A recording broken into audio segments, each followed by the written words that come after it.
Buenas tardes, estimados oyentes. Reanudaremos nuestra sesión y vamos a ver cómo se desarrolla en la praxis el liberalismo y tendencias afines en América Latina y Bolivia.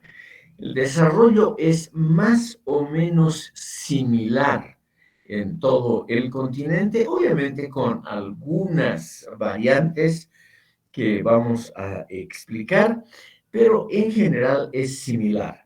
En los países grandes como México, la Argentina y el Brasil, el liberalismo tuvo un apoyo más temprano en la fecha cronológica y bastante más grande en el campo institucional que, por ejemplo, en Ecuador, Perú y Bolivia.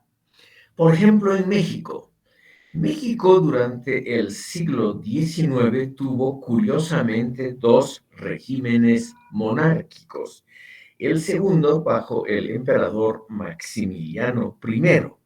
Y fue el Partido Liberal de Benito Juárez, hay una estatua de él aquí en La Paz, el que combatió sañudamente al régimen conservador monárquico.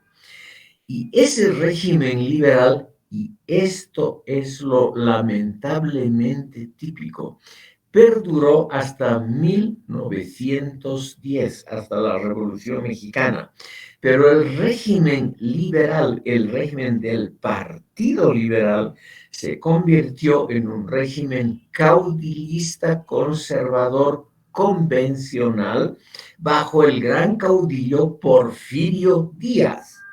Estimado público, este señor era el jefe del Partido Liberal y había subido en elecciones con el apoyo del Partido Liberal, pero una vez arriba, él continuó con la tradición del caudillismo en México, cosa que también en escala mucho más reducida ocurrió aquí en Bolivia.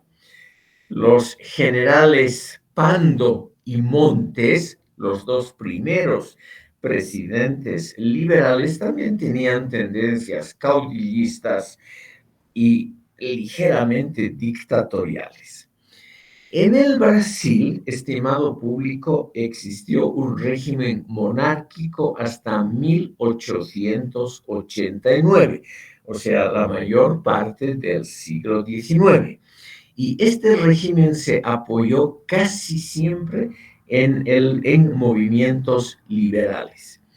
Y en la Argentina, este es un dato que puede interesar a ustedes porque intelectuales argentinos tomaron parte muy activa.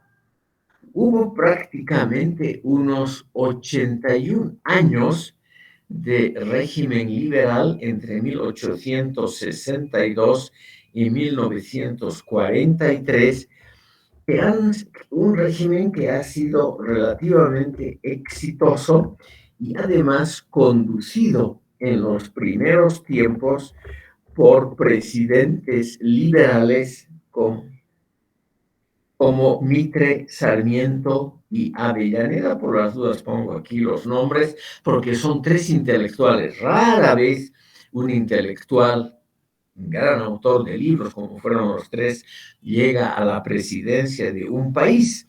Y estos fueron, al comienzo del régimen liberal argentino, las figuras que de alguna manera tuvieron mucho peso en la cultura política hasta 1943, donde una revuelta militar instaura luego el régimen peronista.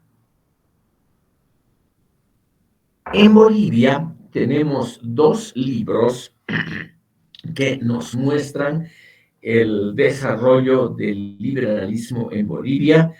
Yo recomiendo a ustedes leer estos libros. Aquí estoy mostrando uno de ellos, que se llama Filosofía Política Liberal en Bolivia, de la autora Erika J. Rivera. He puesto el nombre ahí en la pizarra del chat.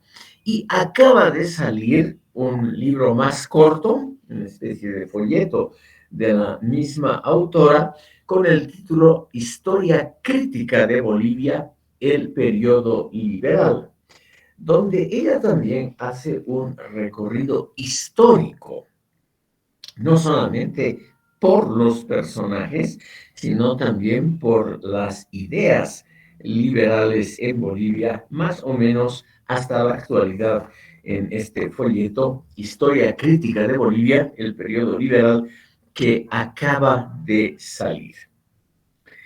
Basándome en estos libros es que quiero comentarles algunos detalles de la expansión de las ideas liberales en América Latina y Bolivia.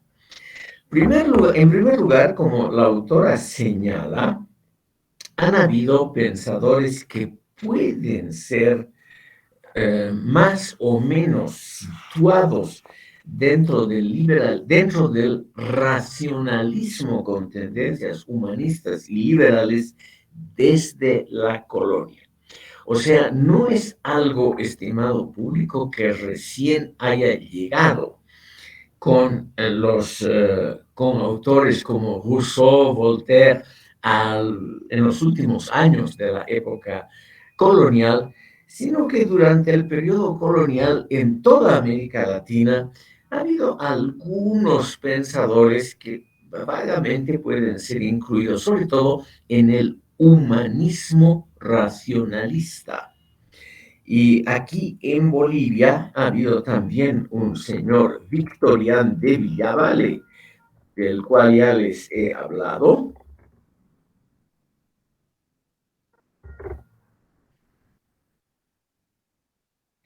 que es mencionado ampliamente en el libro de Erika Rivera, donde vemos al final, son los últimos años coloniales, vemos a un funcionario de la corona. Él tenía el curioso cargo totalmente inefectivo de protector de naturales, es decir, protector de los indígenas.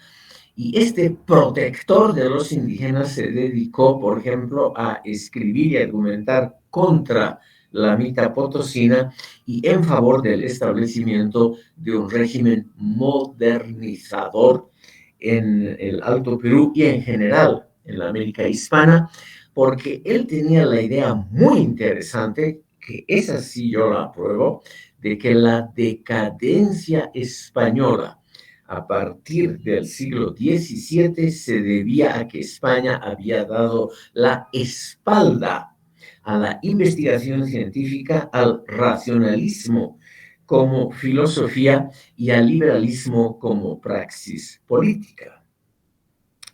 Esta idea de Villaba, estimado público, escrita para el Alto Perú en primer lugar, es una idea que ruego considerar por su importancia, porque tiene que ver con una reflexión de filosofía de la historia.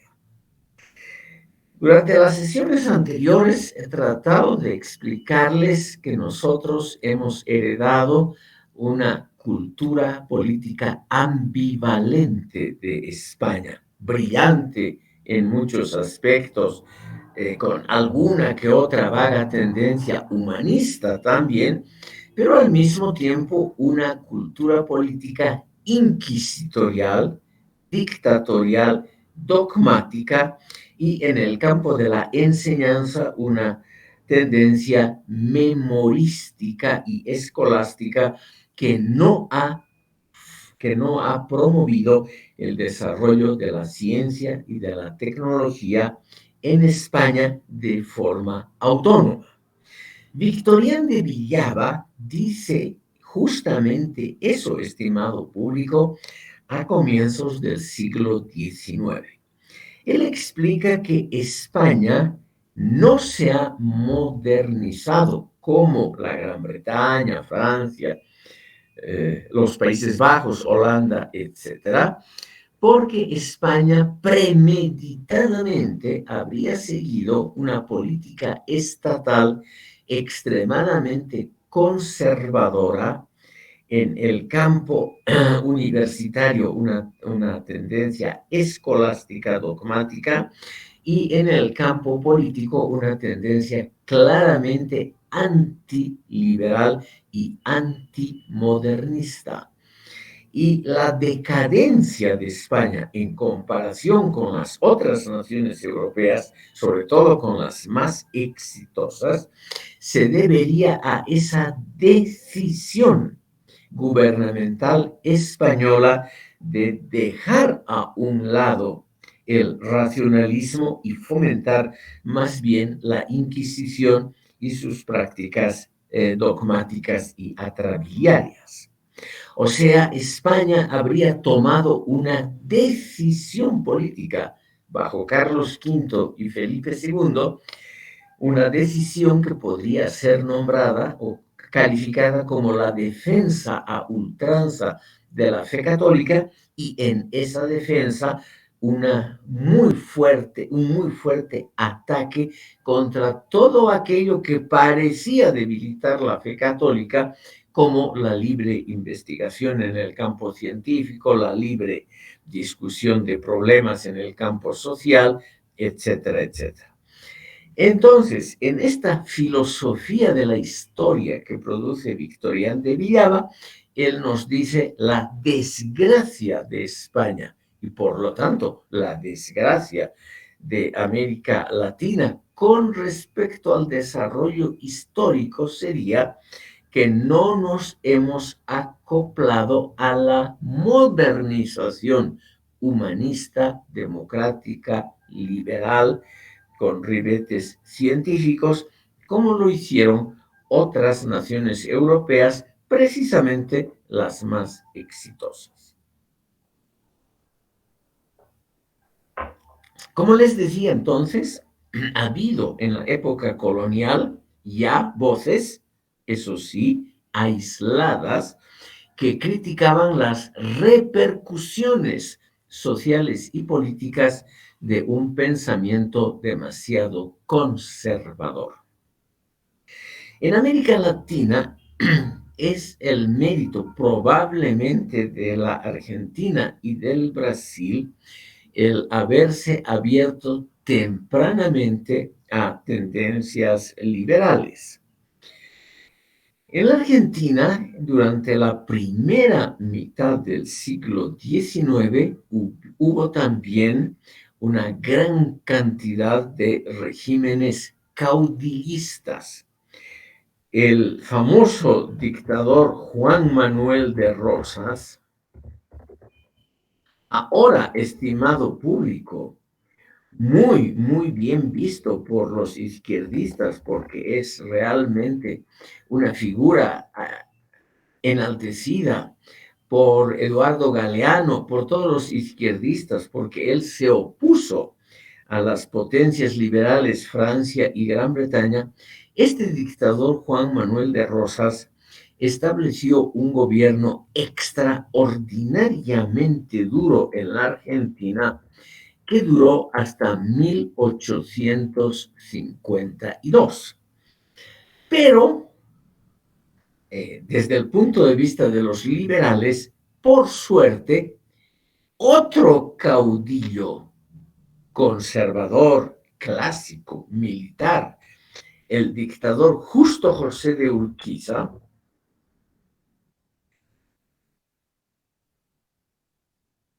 aquí por las dudas les pongo el nombre, se levantó en armas exitosamente contra Rosas y lo venció en 1852. Y poco después, 10 años después, 1862, ya los liberales tomaron directamente el poder en la Argentina, se abrieron a la inmigración europea, uno de los puntos fuertes de la programática liberal, y en la Argentina establecieron algunas cosas que seguramente han producido un progreso general de la población. Por ejemplo, la escuela laica obligatoria y gratuita para todos, la separación entre iglesia y Estado, la dedicación de fondos públicos importantes para mejorar el sistema escolar y el universitario, y la construcción de una infraestructura que en el siglo XIX tenía que ver sobre todo con dos elementos a los cuales tenemos que dedicar un instante: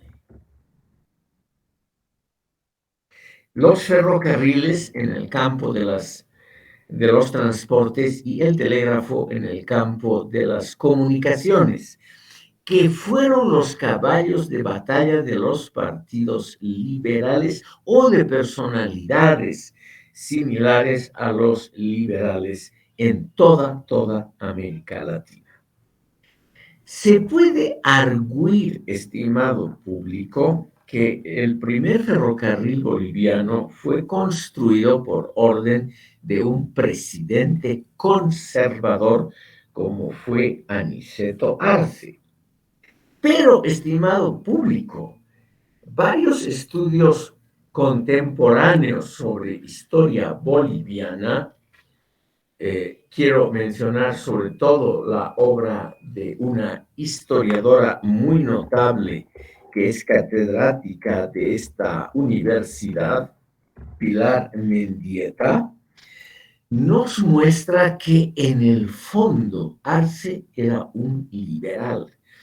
La única diferencia entre los liberales y los conservadores en Bolivia y probablemente en buena parte de América Latina, era que los conservadores iban a misa, practicaban ritos religiosos y tenían un cierto respeto por la institución de la iglesia. En cambio, los liberales eran generalmente anticlericales, como fueron Pando, Montes y Villazón aquí en Bolivia. Entonces, Arce, según estos historiadores actuales, en el fondo era un liberal practicante de ritos religiosos y por ello miembro del Partido Conservador, pero en el fondo una persona ligada a ideas liberales, sobre todo a las ideas modernizantes. ¿Por qué menciono el liberalismo junto a los ferrocarriles y al telégrafo? Por una razón que ustedes van a comprender muy fácilmente. Los conservadores se oponían a los ferrocarriles y al telégrafo porque ambos sistemas, dicen ellos, habrían producido la invasión de personas, bienes e ideas peligrosas del exterior. Esto nos puede parecer hoy en día risible, pero si nos ponemos un momento a pensar en el siglo XIX, vamos a encontrar, como lo vio Gabriel René Moreno, que en el Alto Perú, posiblemente en toda América Latina, había mucho miedo por los agentes externos, que se los creía siempre dispuestos a apoderarse de las riquezas de los países latinoamericanos y naturalmente siempre dispuestos a invadir, si era necesario, a estos países. Y según ellos, los ferrocarriles podían ser usados para ese fin. También el telégrafo con su tendencia sobre todo a difundir noticias del exterior y por lo tanto a enajenar a la población de sus valores ancestrales. Como hoy vivimos en un medio absolutamente modernizado, en un mundo en el fondo muy pequeño e intercomunicado, y todos nosotros utilizamos las redes sociales cada día con mucho esfuerzo y muchas ganas, todo esto nos puede parecer muy curioso, porque además el telégrafo lo que traía eran muy pocas noticias, eso sí, del exterior, pero relativamente pocas. Sin embargo, el temor estaba allí. Y por eso yo les recomiendo el folleto de Nicomedes Antelo, Un nuevo Tigrón y Confrac, porque él de alguna manera pone los puntos sobre las IES, o sea, por escrito, de esa tendencia conservadora a tener miedo por los grandes inventos que tienen lugar en el campo de los transportes y las comunicaciones, porque ellos, los inventos, serían el vehículo de la transformación del país. Una transformación que es vista negativamente porque serviría claramente para importar valores extranjeros de orientación. Es por ello, estimado público, que hubo mucha resistencia en toda América Latina a estos sistemas de transportes y comunicaciones que realmente han revolucionado la vida cotidiana de los países, no solamente de América Latina, sino del mundo entero. Los liberales entonces se destacaron por proponer la construcción acelerada de ambos sistemas. Ese fue uno de los puntos principales del programa liberal en Bolivia, junto con la construcción de las escuelas, del sistema escolar gratuito y obligatorio, el gran punto positivo para la opinión pública de los liberales argentinos. Quisiera mencionar, estimado público, algunos detalles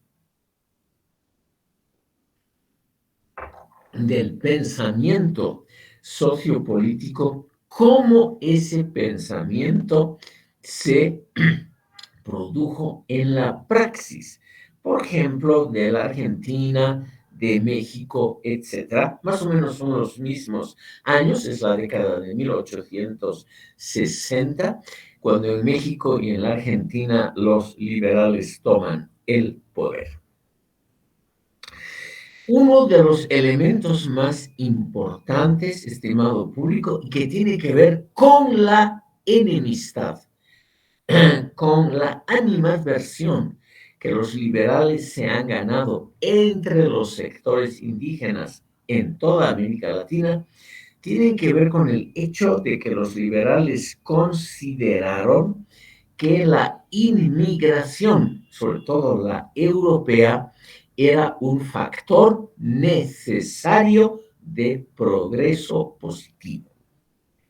Se creyó, estimado público, que se podía imitar el gran ejemplo exitoso que han sido los Estados Unidos. A partir ya de la independencia de los Estados Unidos en la segunda mitad del siglo XVIII, el gobierno de ese país fomentó la inmigración europea como una política de Estado.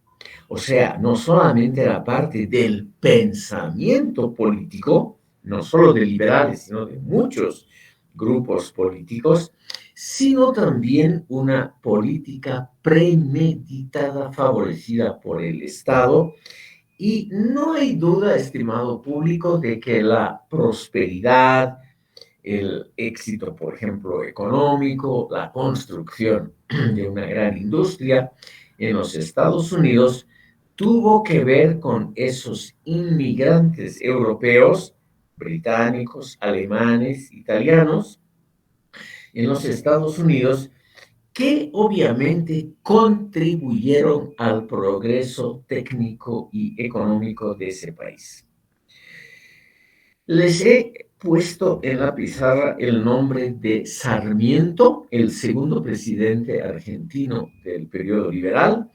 Él fue presidente de la Argentina entre 1868 y 1874. Él visitó como especialista en cuestiones educativas tanto Europa Occidental como los Estados Unidos. Y quedó impresionado sobre todo por dos cosas ligadas luego al pensamiento liberal de manera muy fuerte. Primer lugar, la idea de una modernización acelerada. En su obra cumbre, Facundo, Civilización o Barbarie, Sarmiento pone claramente una contraposición entre civilización, que es la vida urbana, y la barbarie, que es la vida rural. Obviamente, estimado público, esto ha bastado para que tendencias indigenistas, indianistas y demás estén siempre en contra de Sarmiento. Pero él tenía una serie de argumentos tomados de la vida cotidiana.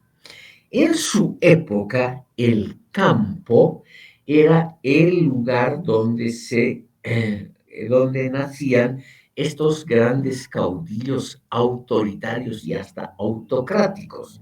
El libro se llama Facundo, Civilización o Barbarie, y es en parte la historia, claro, con tintas negras, del caudillo Facundo Quiroga, el gobernante de la provincia de La Rioja, que era la provincia aledaña, limítrofe con la provincia de San Juan de Sarmiento.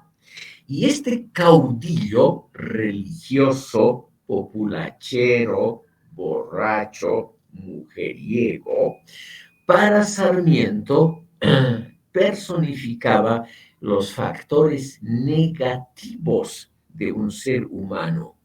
O sea, no amaba el trabajo sistemático, la disciplina, sino le gustaba la farra corrida, las mujeres, y era un buen católico. O sea, un buen practicante de ritos. No quiere decir que haya entendido algo de la teología católica. Facundo Quiroga era un personaje muy elemental, pero muy hábil para la política cotidiana, por ejemplo, para ganar votos y apoyos en su provincia, y seguramente utilizó a los sacerdotes, a las creencias, a los ritos para ganar votos.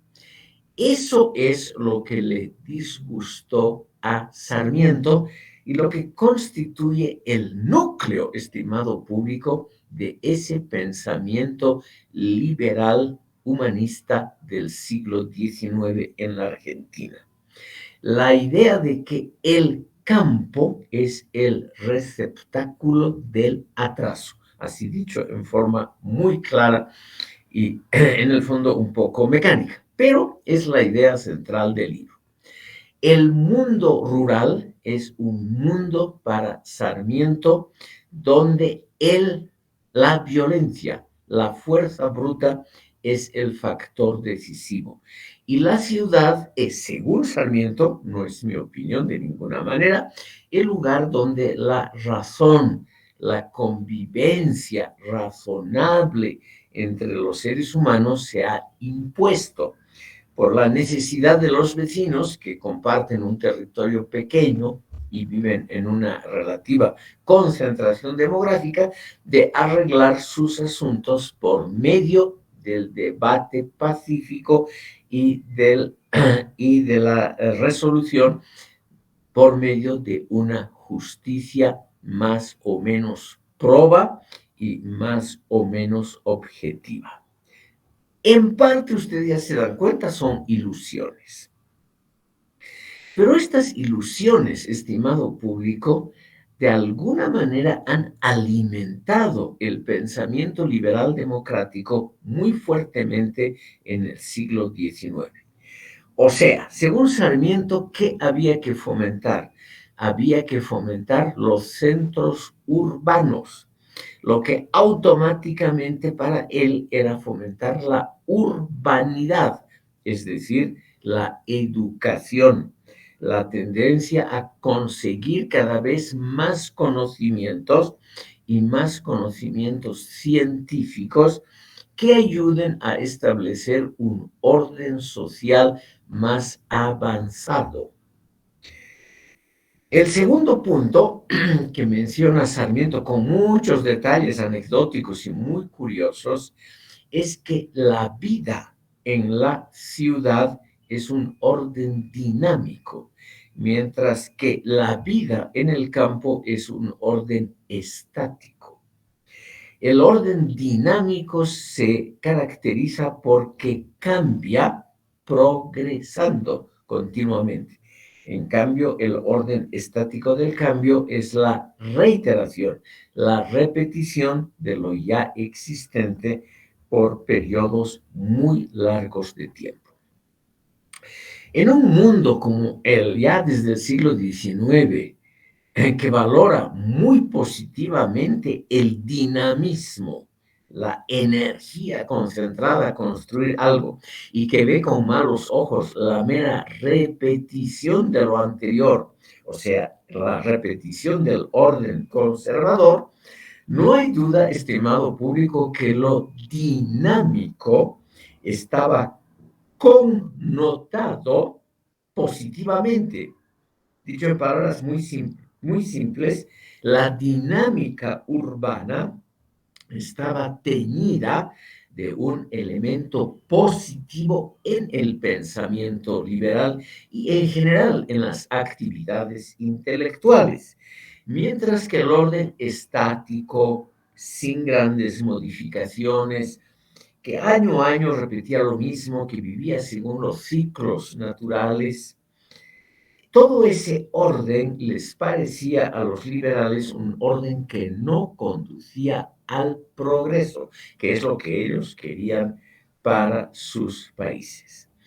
Y por ello, estimado público, es que uno de los factores dinamizadores y un factor eminentemente urbanístico sería para Sarmiento y para pensadores similares, Arguedas en Bolivia es un caso parecido, sería el orden basado en las ciudades con el concurso de inmigrantes de afuera. Se creía, es una visión optimista y medio ingenua, que los inmigrantes traían una educación mejor que la del promedio de la gente del campo en los países latinoamericanos, que por lo tanto esa masa de inmigrantes iba a significar un elemento de progreso. El compañero de Sarmiento, que es considerado hoy como uno de los grandes pensadores filosóficos argentinos, es Juan Bautista Alberdi, cuya obra creo que la hemos ya mencionado en una sesión anterior. Este señor Alberti, estimado público, es el que ha acuñado un famoso dicho que era muy popular entre los movimientos liberales del siglo XIX. Gobernar es poblar. Se consideraba, para el caso argentino, uruguayo, brasileño, era claro, que estos países tenían una densidad poblacional muy baja, o sea, poblaciones en el fondo muy reducidas, muy todavía enmarcadas en un ámbito rural y que lo que se necesitaba era aumentar rápidamente la población y sobre todo incrementar la vida urbana. Entonces, siguiendo a este señor Alberti, que es el autor del texto constitucional argentino de 1853, que estuvo en vigencia cerca de 100 años, una constitución estrictamente liberal. Y él, aunque no participó nunca, al contrario de su amigo Sarmiento, no participó en la vida política activa, él es considerado como el gran pensador sociopolítico del liberalismo argentino.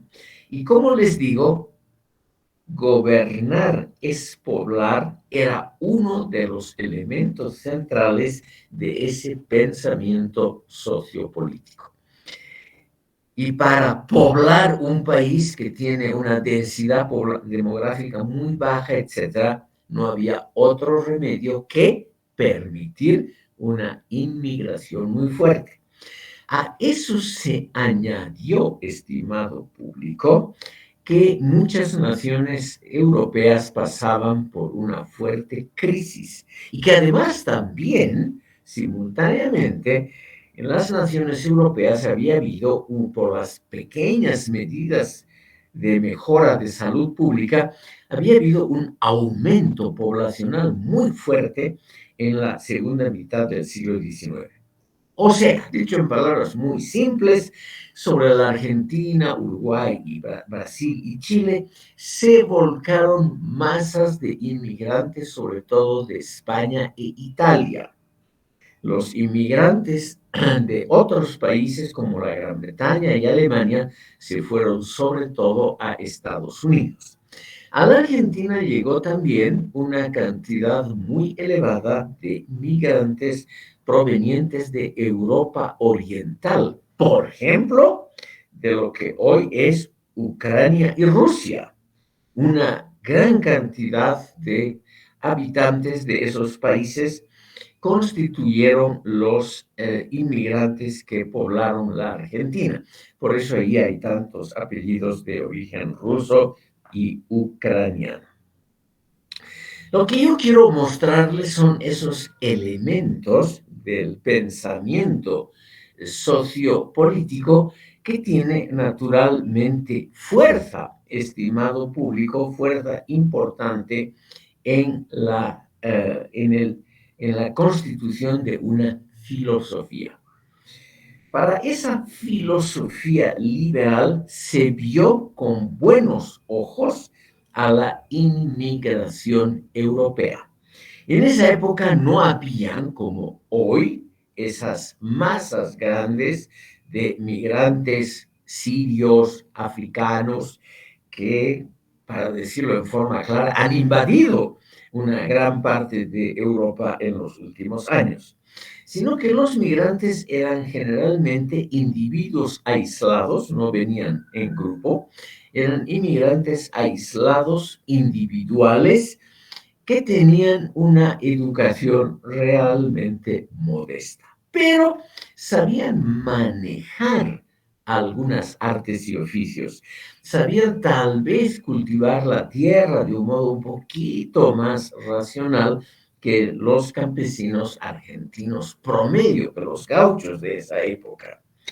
La tendencia de estos pensadores como Mitre, Sarmiento y Avellaneda era una tendencia negativa con respecto a los gauchos, o sea, a los habitantes originales de la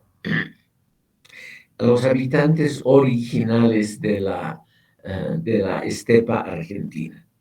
Se creía, estimado público, que el gaucho era un elemento anárquico con una ética laboral muy laxa y con costumbres, digamos, de familiares también muy deplorables. En cambio, con mucha ingenuidad, se creyó que los inmigrantes europeos traían el progreso, la modernidad, los comportamientos adecuados a un país que quiere progresar rápidamente. Entonces tenemos aquí la aceptación de la inmigración como uno de los elementos centrales de ese pensamiento sociopolítico liberal del siglo XIX. El tercer elemento importante, estimado público, es el énfasis en la educación. Esa es una idea muy ligada a Sarmiento, quien investigó por qué países como Gran Bretaña, Holanda, los Estados Unidos eran relativamente progresistas y por qué había en estos países, por ejemplo, una visión positiva de personajes como el inventor, el creador de empresas, el buen comerciante. Entonces se creyó que esto estaba ligado por lo menos a una educación primaria amplia para toda la población, porque Sarmiento, después de todo, tenía una idea muy democrática. Él creía, estimado público, que la inteligencia, que el talento, está repartido en toda una población de modo más o menos igual. Los talentos no favorecen a un grupo elitario de origen social encumbrado, ni nada por el estilo, sino que el talento comercial, el talento inventivo, el talento también político, no estaría ligado a la clase alta tradicional. Y para encontrar, favorecer y servirse de los talentos de las clases populares, había naturalmente que darles una educación por lo menos primaria, muy general, obligatoria y laica. Uno de los puntos centrales, porque todos ellos, eso es una cosa general en el pensamiento liberal a nivel mundial, no solo en América Latina, había una tendencia fuerte, estimado público, al anticlericalismo, al creer que la iglesia, sobre todo la católica, sería un baluarte del conservadurismo, del atraso económico y social, de la falta de inventiva. Eh, Me permito reiterar este punto porque aparece ya muy tempranamente en Victorián de Villava, esa idea, y es repetida por muchos pensadores de diferentes partidos, pero todos imbuidos por una idea central, estimado público: el atraso relativo de España y Portugal con respecto a los otros países europeos se debería a la nefasta influencia social e intelectual de la Iglesia Católica. Entonces, la concepción liberal importante era que la educación primaria gratuita sea al mismo tiempo una educación laica que no repare o no repare mucho en valores, prácticas y principios religiosos. Y en ello el Partido Liberal Boliviano tenía más o menos las mismas tendencias. Yo les recomiendo este último libro, este último escrito de Erika Rivera, Historia Crítica de Bolivia, el periodo liberal, que aquí les muestro otra vez este folleto, porque ella trata de recuperar al fundador del Partido Liberal, Eliodoro Camacho, que curiosamente, estimado público, era militar, es héroe, fue un héroe de la Guerra del Pacífico, pero él era un hombre anticaudillista, no era antimilitar, era antimilitarista, o sea, partidario de que los militares tienen una función importante que cumplir, pero dentro de su institución y no afuera, no en la política. Era anticaudillista, antimilitarista y anticlerical, o sea, la persona ideal para construir un partido liberal. Lamentablemente murió relativamente joven y nunca pudo llegar a la presidencia del país. Los liberales en Bolivia, estimado público, es un ejemplo que vale para toda América Latina. Conllevaron una serie de medidas que los llevó a conflictos con la Iglesia Católica. Pero los gobiernos liberales en Bolivia lograron instituir algunas cuestiones interesantes. Por ejemplo, instituyeron la libertad completa de cultos en 1906 decretaron, entre otras medidas, la secularización de los cementerios, también en 1906. Eliminaron ese mismo año el llamado fuero eclesiástico, es decir, si un sacerdote cometía un delito tenía que ser juzgado solo por sus pares y no por la justicia ordinaria. Todo ello, estimado público, son medidas, luego vino el divorcio, etcétera, son medidas que el Partido Liberal pudo poner en marcha en Bolivia contra una opinión pública muy fuerte. Aquí estas cosas hoy, en pleno siglo XXI, nos parecen banalidades. Por ejemplo, secularización de cementerios. Ustedes pueden preguntar cómo este docente pierde el tiempo mencionando estas trivialidades. Pero estas cosas eran muy importantes y fuertes durante el siglo XIX y todavía a comienzos del XX. Y por lo tanto, estas políticas, estimado público, que hoy nos parecen triviales, tuvieron su enorme importancia para debilitar al pensamiento conservador tradicionalista, que aunque ustedes no crean, era muy fuerte en Bolivia. No quiere decir que la iglesia haya sido fuerte. La iglesia boliviana, desde las medidas del presidente Mariscal Sucre, era una iglesia pobre. Se habían, durante la presidencia de Sucre, ya estatizado muchas de las propiedades eclesiásticas, pero tenía todavía mucha importancia social, mucha importancia de lo que podríamos llamar intelectual. Y esa importancia había que reducirla, según los liberales. Y lo hicieron con esas medidas que hoy nos parecen curiosas. Iván Wilfredo González ha levantado la mano. Por favor, adelante, don Iván. Lo escuchamos.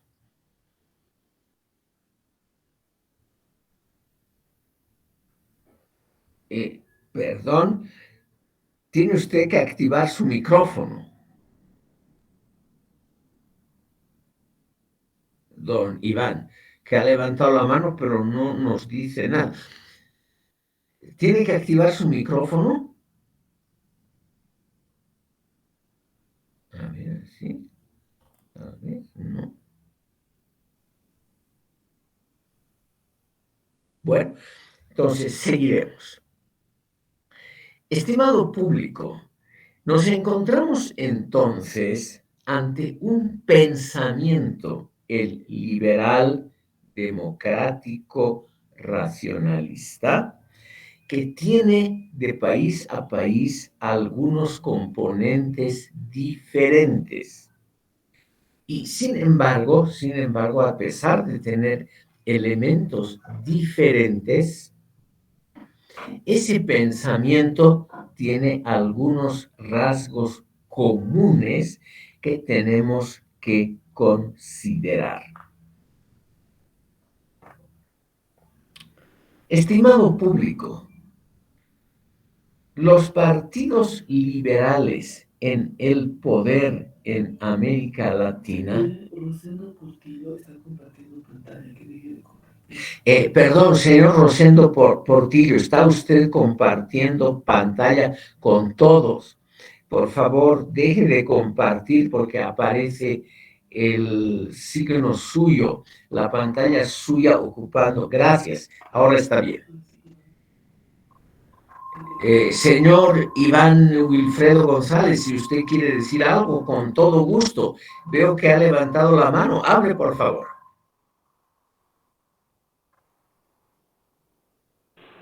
Sí, buenas tardes, doctor Mancilla. Siga. Una consulta con respecto al libro que mencionaba de Erika Rivera sobre Eliodoro Camacho. Hay un autor el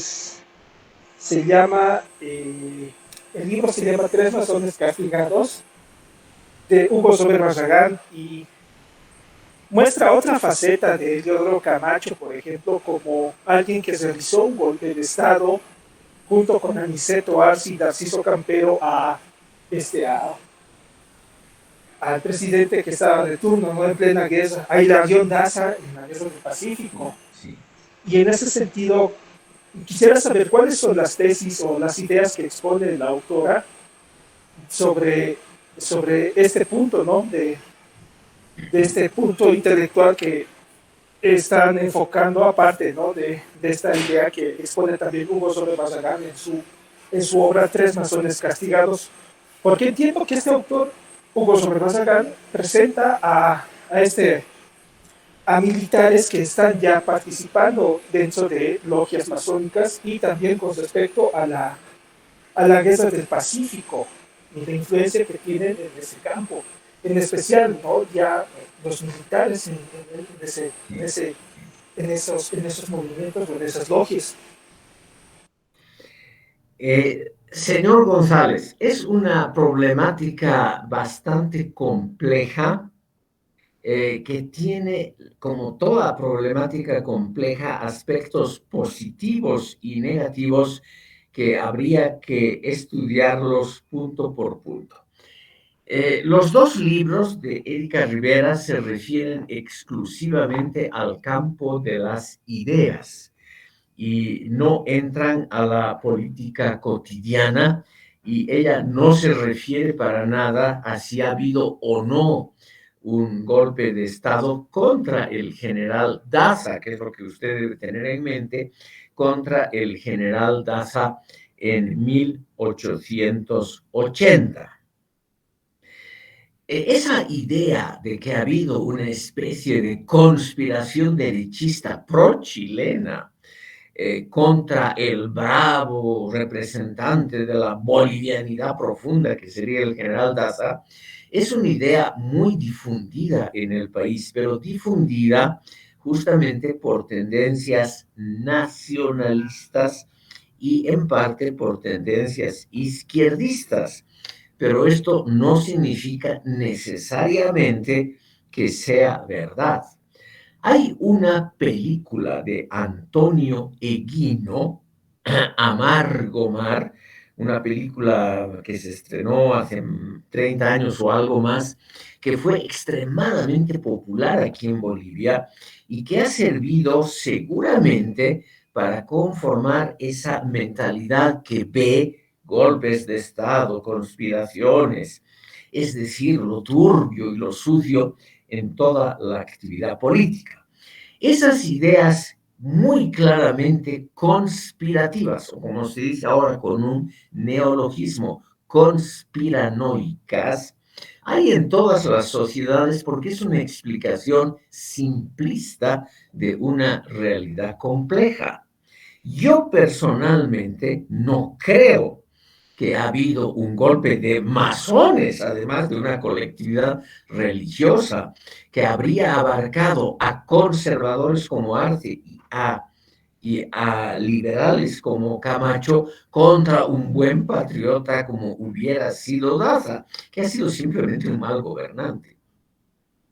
Es decir, hay una tendencia a ver siempre conspiraciones de todo tipo, porque una conspiración nos evita y nos ahorra el pensar en problemas estructurales, complejos, difíciles de explicar en pocas palabras.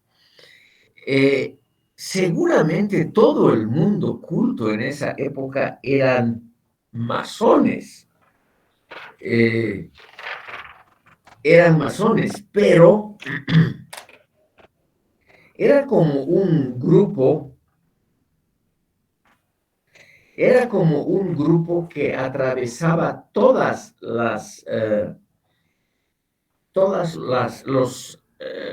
los grupos sociales y que no decía mucho. Yo me acuerdo cuando yo era chico, que hasta más o menos 1952 también se decía que todo tenía que ver con las actividades conspirativas de los masones, que los masones estaban tanto en el MNR como en los partidos del sexenio, que todo tenía que ver con esas figuras oscuras, tenebrosas, que actuaban siempre en la oscuridad y que nunca se mostraban abiertamente, que serían los masones. En todo el mundo hay esas teorías conspiranoicas, pero yo creo que simplemente no las podemos tomar en serio.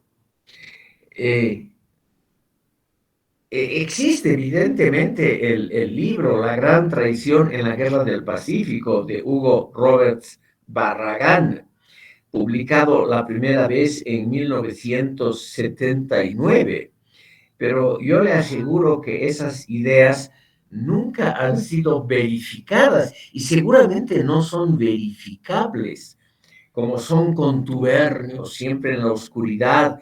Nunca había obviamente un secretario que tomaba nota de esas reuniones conspirativas. Es muy fácil el inventar que han habido y muy fácil el creer, porque eso nos ahorra todo pensamiento y todo análisis posterior. Lo que se sabe de Camacho es en el fondo muy diferente. Él fue un militar honorable, sus cartas y documentos han sido publicados. Él es el autor del programa del Partido Liberal de 1883, que ha sido reeditado por Fernando Molina.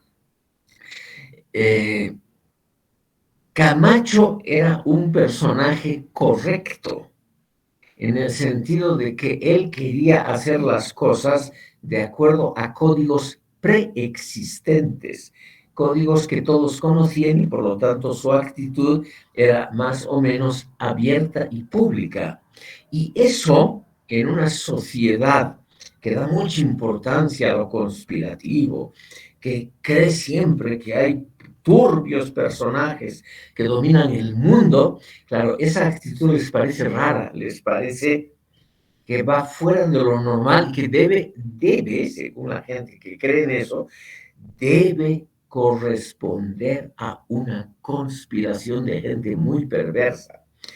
Si usted, señor González, le echa un vistazo a las dos grandes obras de Bartolomé Arsanz de Orsúa y Vela, la historia de la Villa Imperial de Potosí y los anales de la Villa Imperial de Potosí de comienzos del siglo XVIII, las dos obras con que se inicia la literatura altoperuana propiamente dicha, va a ver que esa idea de la conspiración de personajes ocultos, esa idea está muy profundamente arraigada en lo que podríamos llamar la mentalidad colectiva de la nación. Esa idea de que siempre hay terribles personajes y fuerzas que actúan en la oscuridad y que son ellas las que asesinan presidentes y definen políticas. Todo eso suena muy bien, pero tiene un elemento literario que no necesariamente podemos tomarlo en serio. Eso es lo que le puedo decir. Ahora, yo creo, estimados oyentes, que hay algunos personajes simplemente olvidados, no por conspiración, sino porque aquí se lee muy poco, lo impreso tiene un valor social muy reducido, lo oral es lo predominante. ¿Quién se va a molestar en leer documentos como el programa del Partido Liberal de 1883 o lo que dijo públicamente hasta su temprana muerte Eleodoro Camacho en los actos públicos del Partido Liberal, en las elecciones, por ejemplo, de 1884 y 88, donde él participó? Aquí vemos a un Camacho que es algo diferente. Él es un partidario muy claro de una política abierta al público. O sea que todos los actos políticos deben ser actos públicos, abiertos y discutibles. Yo no creo que él haya participado en ninguna conspiración importante, me puedo equivocar fácilmente, pero lo interesante en este caso es otra cosa. Él ha tratado de conformar una mentalidad diferente, una mentalidad que estaba contra la mentalidad mayoritaria en Bolivia y en toda América Latina, que era una mentalidad abierta al debate público, a la discusión permanente de asuntos políticos y una mentalidad basada en el aprecio al mérito individual. O sea, a aquellas personas que por méritos individuales inventaban algo y se volvían millonarios con todo derecho o cosas así. Eso es lo que él siempre propuso y que naturalmente es algo estadísticamente raro en Bolivia.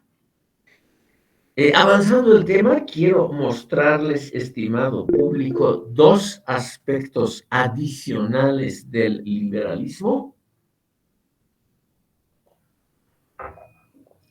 Uno es algo que nunca se pudo cumplir en América Latina y menos en Bolivia, que es la reducción de trámites y procedimientos burocráticos que afectan a la mayoría de la población. Desde la época colonial, estimado público, aquí se ha heredado una tradición muy española, una tradición que está enfocada en trámites complicados y engorrosos, muchas veces completamente innecesarios, todos generalmente mal diseñados. Y en una población que acepta esa cultura burocrática del trámite como algo natural, es decir, como algo que hay que aceptar, que es como que pertenece a la realidad del país y que no puede ser puesta en duda.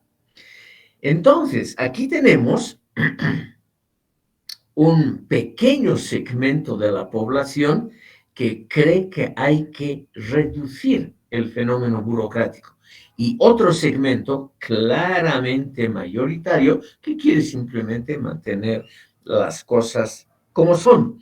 Y las tradiciones son favorables naturalmente a un Estado grande, aunque sea ineficiente, un Estado, aunque sea un Estado que no cumple sus labores, pero un Estado grande en términos de personal y dispendioso en términos financieros.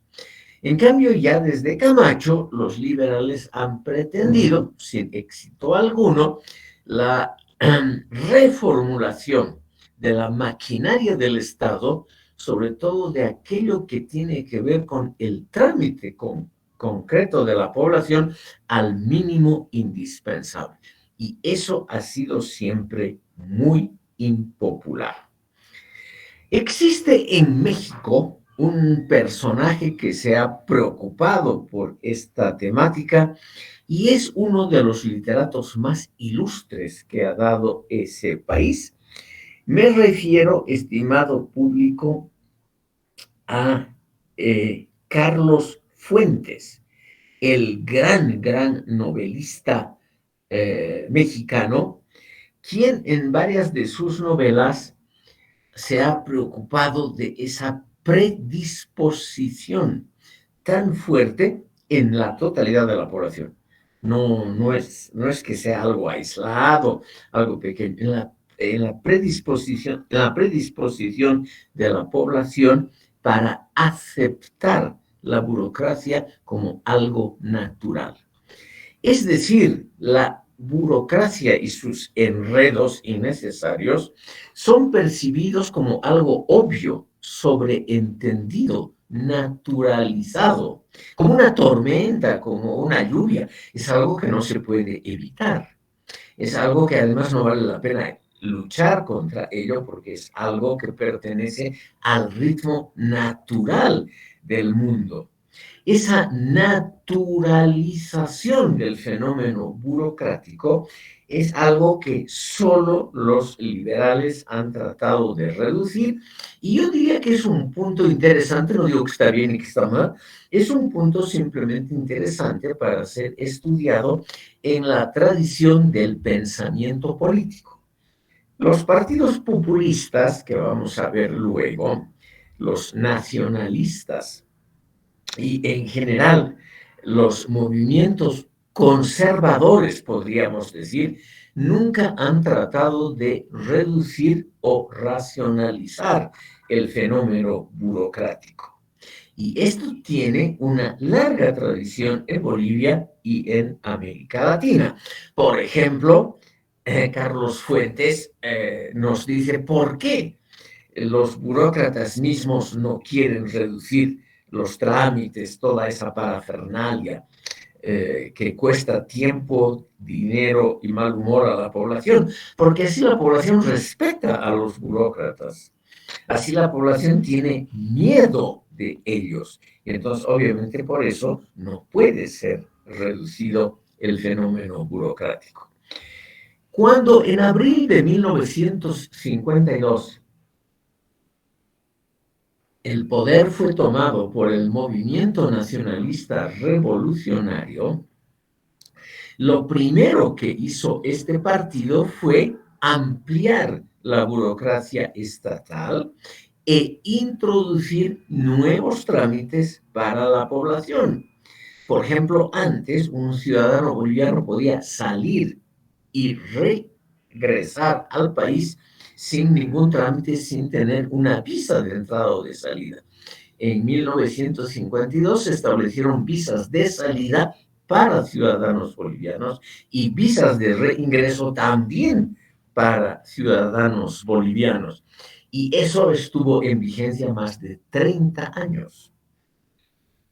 Este es solamente un ejemplo. O, por ejemplo, la recomplicación en trámites aduaneros, en trámites que tienen que ver con la esfera impositiva.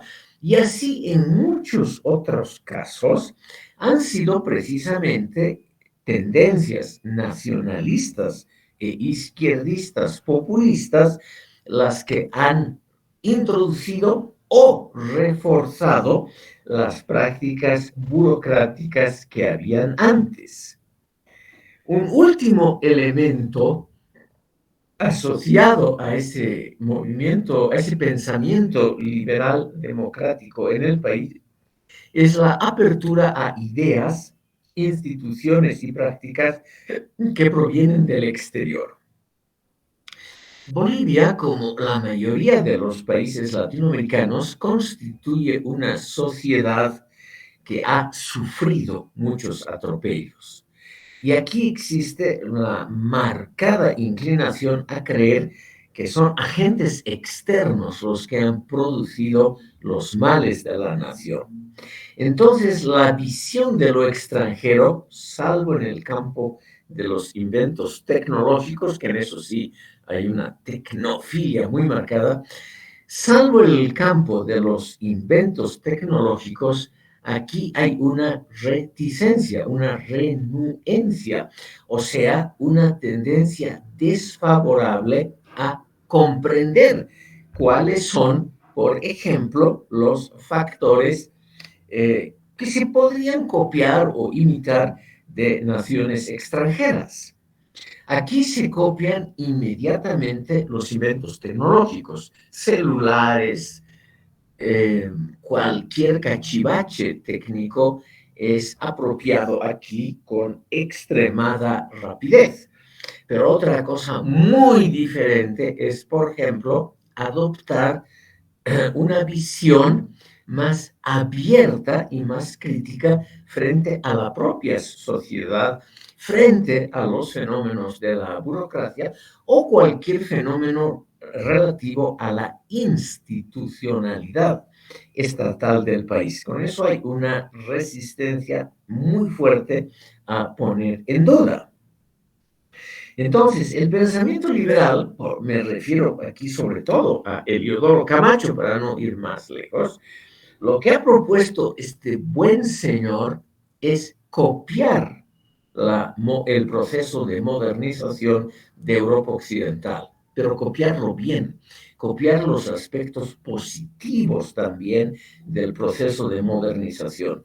No solo los dos que fueron aceptados sin problemas, ferrocarriles y telégrafos, o sea, en el campo de los transportes y en el terreno de las comunicaciones, sino también adoptar, por ejemplo, un sistema parlamentario de gobierno, que aquí nunca ha habido en Bolivia, aceptar, por ejemplo, la discusión pública intensa de problemas políticos como parte de la vida cotidiana y el no creer que el que tenga ideas diferentes es un enemigo de la patria o de uno. El ser adversario, el tener ideas diferentes, no significa enemistad. Entonces, lo que Camacho propuso me parece a mí muy razonable, es también adoptar la cultura política de Europa Occidental, no solo los ferrocarriles y los telégrafos, sino también esa cultura democrática liberal que ha, por ejemplo, producido, entre otras cosas, esa inventiva en el campo tecnológico que solo puede ocurrir cuando ha habido previamente un fomento de la ciencia. La tecnología y sus inventos que nosotros, estimado público, gozamos todos los días. Esa tecnología solo se ha podido desarrollar cuando ha habido previamente una tendencia favorable a los descubrimientos científicos y esto se produce en una atmósfera más o menos libre, donde, por ejemplo, cuando Newton propone la ley de la gravitación universal, no le viene como al pobre Galileo con la idea de que este señor hay que quemarlo vivo, sino que se discute libremente si realmente hay esa ley o no de la gravitación universal y cómo puede ser aplicada a la práctica cotidiana.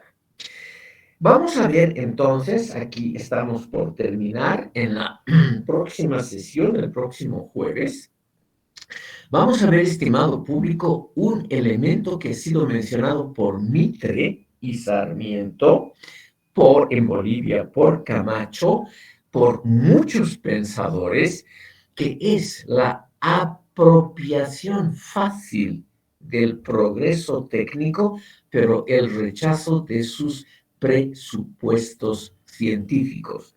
Este es un gran tema de filosofía política, por eso lo reitero. Aquí existe una tendencia, igual que en el mundo islámico, por ejemplo, clásico es Arabia Saudita hoy en día, una predisposición muy rápida a aceptar inventos técnicos, pero una reticencia también muy grande a la atmósfera libre que permite una investigación científica no interferida por elementos políticos, religiosos o institucionales. Con ese tema vamos a iniciar la sesión del próximo jueves. Tal vez alguna pregunta, alguna impugnación, siempre bienvenidas.